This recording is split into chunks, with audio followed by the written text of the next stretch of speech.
Joy is the CEO, the creator, and the owner of LabHits Production Music, and LabHits has done some amazing placements throughout the years. Been in business for a long time. If you guys have not gone to their website, labhits.sourceaudio.com, you can get access to essentially they're showing off their placements. They have done Sheraton placements, Maybelline, Chase, L'Oreal. Also, placements like NCIS, The Impact, FBI Most Wanted, Real Housewives of Miami, and on and on and on. So, lots of placements, lots of visibility that he and his composers and producers have had throughout the years. And this is the second time Joy has joined us here for the Sync Connect conversation. So, Joy, obviously, thank you so much again for your time today on a Saturday morning. I know it's a sacrifice to get away from whatever your fun was going to be on a Saturday morning to come and hang with us. So, we do appreciate that. Why don't we do a quick intro to you, your backstory with Sync, and also with how LabHits sort of came together, and also, more importantly, what is it that you guys really specialize in? What is it that you really focus on? What are the parts of your catalog you feel that you guys really shine in this industry? Cool. Well, thanks a million for having me back. Last time it worked out really good. One of the composers we signed started getting placements pretty quickly, and it was really cool because there was actually one album he did for us. Within the week of that release, it already got a placement. I wrote you about that. Crazy, So, man. your classes are awesome, and I love being part of this. So, as far as my background goes, I was a touring musician, and I had a great time doing it. And at one point, my wife kept seeing checks of production music tracks that I just did on the side. Like I never took it like, hey, this is what I'm going to do for, as a full-time gig. But tracks I did 20 years prior were still getting placements. Not that much. It wasn't like it was making us $1 million or anything like that. But there was enough to go, hey, this is, an ongoing passive income.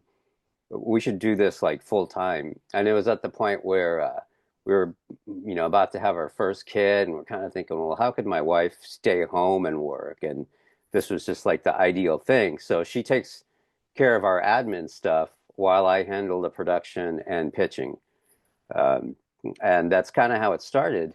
And it's evolved quite a bit since then. We have 4 labels now, all with slightly different distribution. Two of them have very similar, but the other two completely different. Well, I shouldn't say completely different, but very different distribution, some overlapping.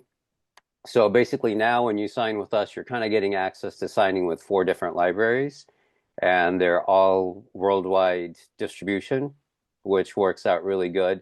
That makes it more versatile as far as what Jesse was saying. What is it that you guys look for or need more of? That kind of expands it a lot, you know. So the main trend in what we look for is quality and usability, okay, more than the specific style itself.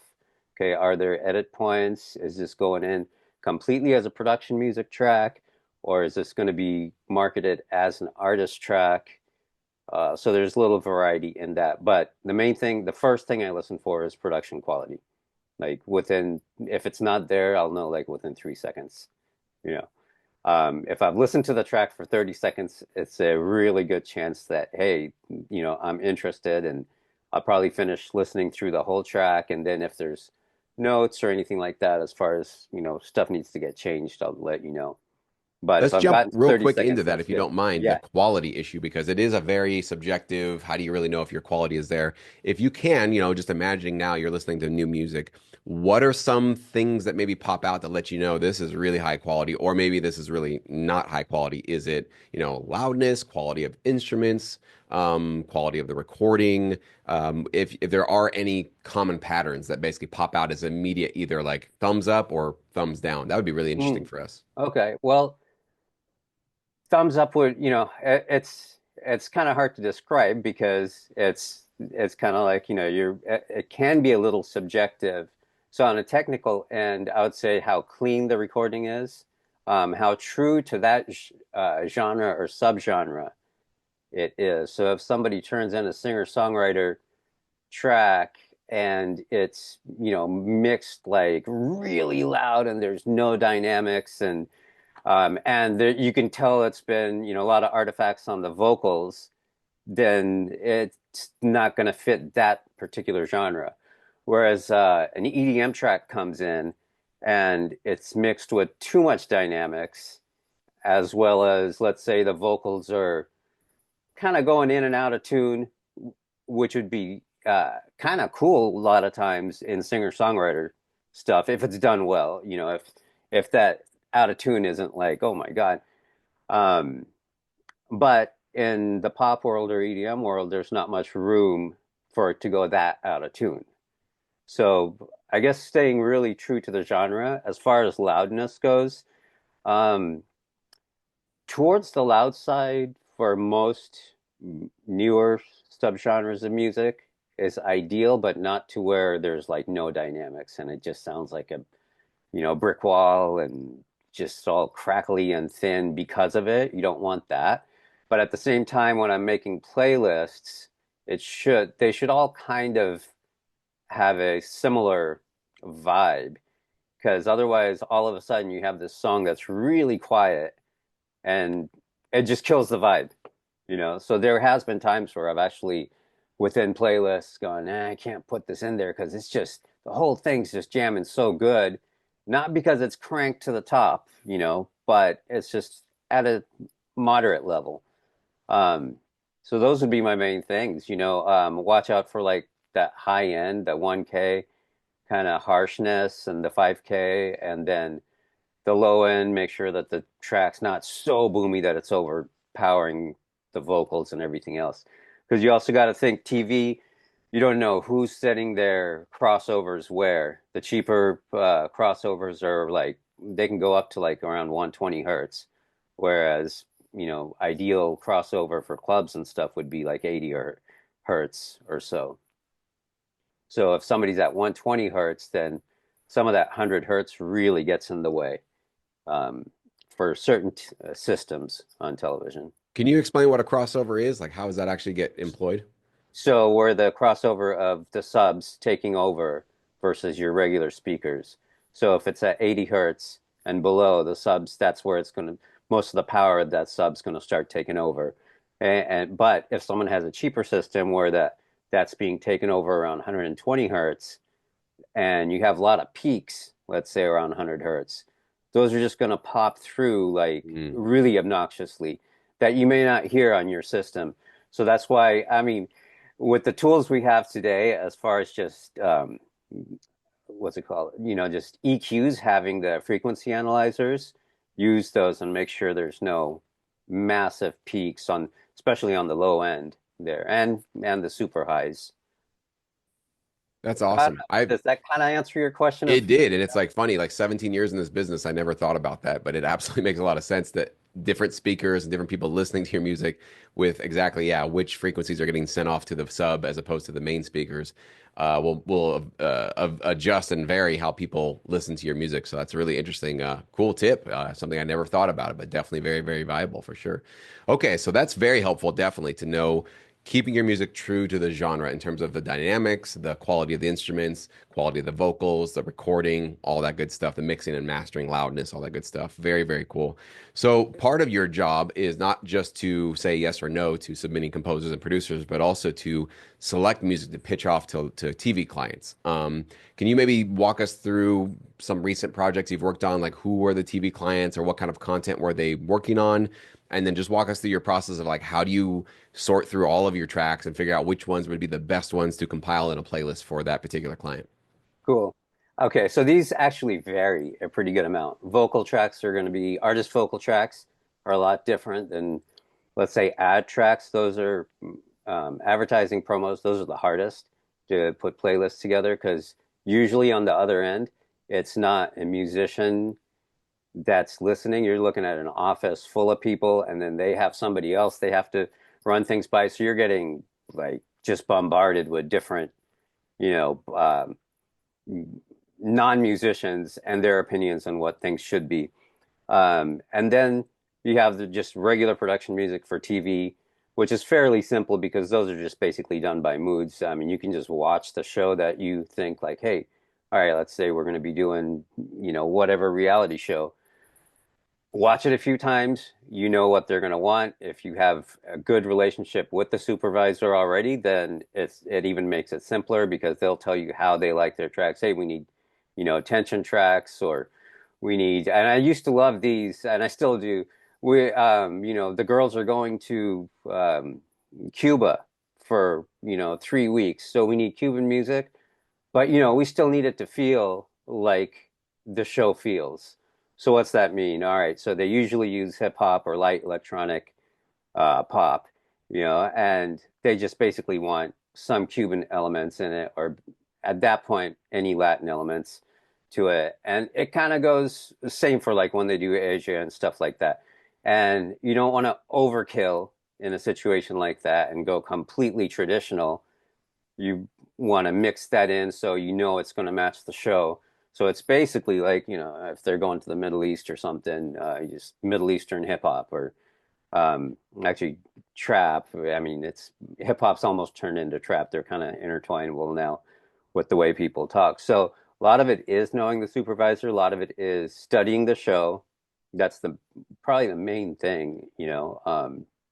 So that'd be for production music. For vocal songs, I go through, there's a site called TuneFind. You can, I believe that's what it's called. There's a few other sites. I'll go through all those to see what they used last season and make sure that it's the same supervisor. Because if it's a different supervisor, they might have a completely different vision. If it's a cold call type, cold email, then I would put the playlist together, nothing too massive, and say, hey, I noticed, last season these types of tracks were used. This playlist may be useful. If you're looking for something different, let me know, and I have it worded a certain way, but basically just let them know that we'll follow your specs as far as to the T, as far as delivery methods and all that go. But first, it's a streaming playlist that's also downloadable. And you can do that on Disco or Source Audio or whatever platform. And then you'll soon find out. And then I also go to the extreme of finding out what the supervisor is organizing their tracks in to make sure our metadata matches their fields. Okay, so one supervisor was really helpful and she just let us know this is what I'll be listening to and doing my work off of. I forget what that particular system was that she used, but we geared all the fields to it. And I actually don't remember exactly the whole process on that one, but I believe we bought that software just to see where the fields are landing and then specifically redid our metadata for that, to up the chances. Now, ads gets real weird. And we just had a couple of Chase ads recently, as well as a few others, AT&T second time. Um, so this one is the hardest because you'll a lot of times get these are the tracks we're using right now as temp, and you'll hear it, and then you'll get a description that completely doesn't match. So then you just basically got to use your judgment, try to find the common ground, and go that route. And that's it. I noticed usually for ads, it's a lot lighter of music, happier stuff usually works. Although I have seen some pretty cool car commercials that use like really that hard driving cinematic hip hop in it and or rock. But for the most of the time, our ads have been on the lighter pop side, and some of the playlists we actually make, they could even be interchangeable a little bit. Some will say lighthearted, slightly beach vibe, and another direction we're thinking is light electronic pop that doesn't get in the way. And they kind of, and then we'll make separate categories because that's the way they wanted it, but you could probably take one song and put it in another. It's not going to make a huge difference. And with these ad opportunities, are most of them asking for custom new music to be created, bespoke music, or are they usually looking for pre-established music, or is it a mix of both? For us, it's usually pre-established. I know for the larger ones, they might get more detailed with that, but for us, it's pretty much like want it now, and let's get it done with. Great, very cool. And what I wanted to also kind of pick your brain on is essentially the interfacing with your composers, right? So a lot of us here, a part of this call, watching this, want to work with high quality libraries like yourself, and we want to be useful for you. And there's this kind of sometimes big curtain in between us and what the hell is going on in the music industry or in the TV licensing industry. We really don't know exactly what clients are looking for, what's in demand, where are the trends. So if somebody were to reach out to you, maybe as a result of this call, and they feel like they have some high quality music to offer, what would you say would increase their chances of not only getting accepted, but also just being useful for your clients? And by doing that, being useful to you and maybe getting closer and closer to more and more placements. Um, this sounds very selfish, but the reality is, make whether it's myself or anyone else you're dealing with, think of what's going to make their job as simple as possible. Okay, so if someone's just reaching out to me, just to yeah, I don't like a lot of people really need to have like a kiss ass introduction and all that. I don't need that, I'm fine without it. Um, but I do know a lot of people that really, the first time you're reaching out to them, do your research on them and maybe mention something. Hey, I saw you do this once. That's very cool. And see if there's any kind of connection. Again, I don't personally need that, but I do know others that need it. I do it when I reach out to a supervisor for the first time. And usually you will find something common you might have with them. Bring that up like in just like one sentence and don't go overboard with it. But that does help. Um, and then try to think what makes it the easiest. First reach out, definitely have a link of whatever you're either thinking they might like or just a general link so they can hear your music. There's no way, I mean, some people might, like a lot of times I'll get, are you taking music right now?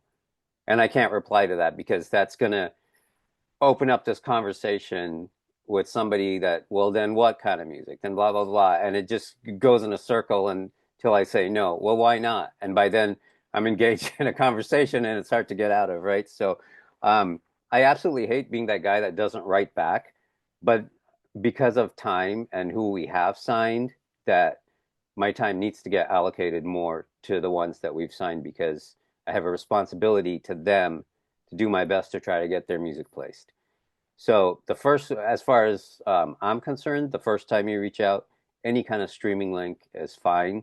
Preferably one that doesn't have like ads, like SoundCloud free. I think ads all of a sudden has like 30-second ads. Preferably one without that.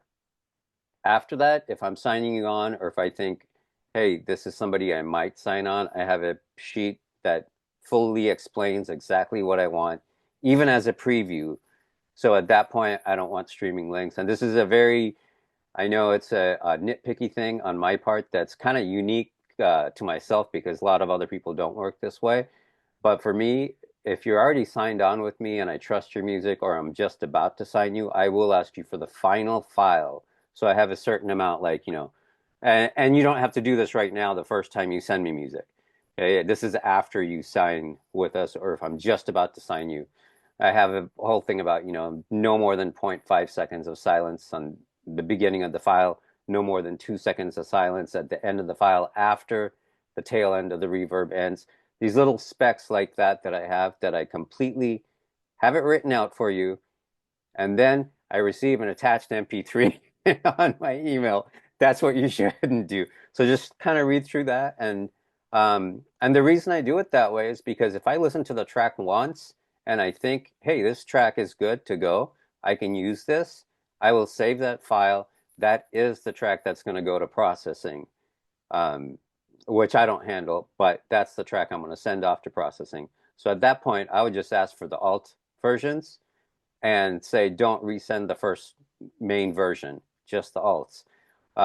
Again, because I've already listened to the main version, I'll refer back to that if I need to see if the, like, let's say, underscore version is done correctly. And this I started doing because otherwise I have to listen to the track again, which means if I have 50 tracks to listen to that day, okay, so that's what, at least 100 minutes, probably more, 120 to or whatever it might be, that gets doubled.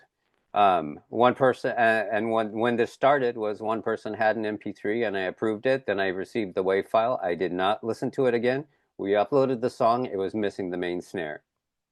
So since then, I've always listened to the final file I send off. And I don't want to have to do that twice, even if I enjoy the music. If I'm in a hurry, it's like I got to move on. This one's done.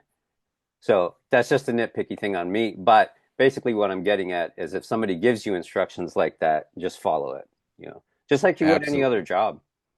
Yeah, absolutely. I always say, be the solution to the problems, don't be the cause of them, and you'll find that you do much better in this business.